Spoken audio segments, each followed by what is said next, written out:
वेगवेगळ्या प्रकारचे चर्चेस आहेत, त्यांची मला नावं पण माहीत नाहीये.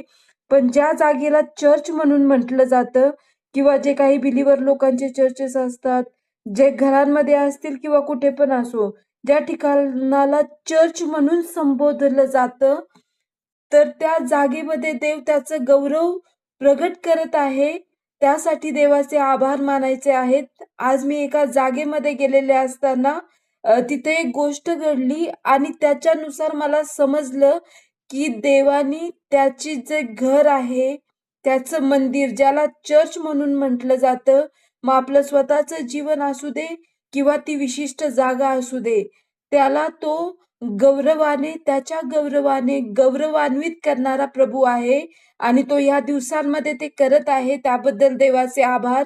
आणि आपल्यासारखे इतर भाऊ-बहीण जे आपल्या देशाच्या तारणासाठी प्रार्थना करत आहेत, मंडळींमध्ये देवाचं राज्य, देवाचं सामर्थ्य कार्य करावं, देवाचं सानिध्य सर्वदा असावं, यासाठी प्रार्थना करत आहेत. यांच्याही आनंदाची ही गोष्ट आहे, की परमेश्वराने ऑलरेडी हे सुरू केलं आहे, की त्याचं जे पदासनाची जागा आहे, पाय ठेवायची जागा, मग ते आपलं जीवन असो किंवा एक विशिष्ट जागा असो, त्याला तो सुशोभित करतच आहे. म्हणून यासाठी आपण देवाचे आभार मानू.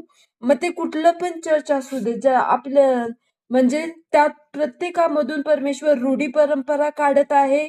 त्याचबरोबर जे जगीकरण आहे, जे जगीकरणाशी जगातले लोक हे करतात, तर आम्हाला पण हे करायला पाहिजे.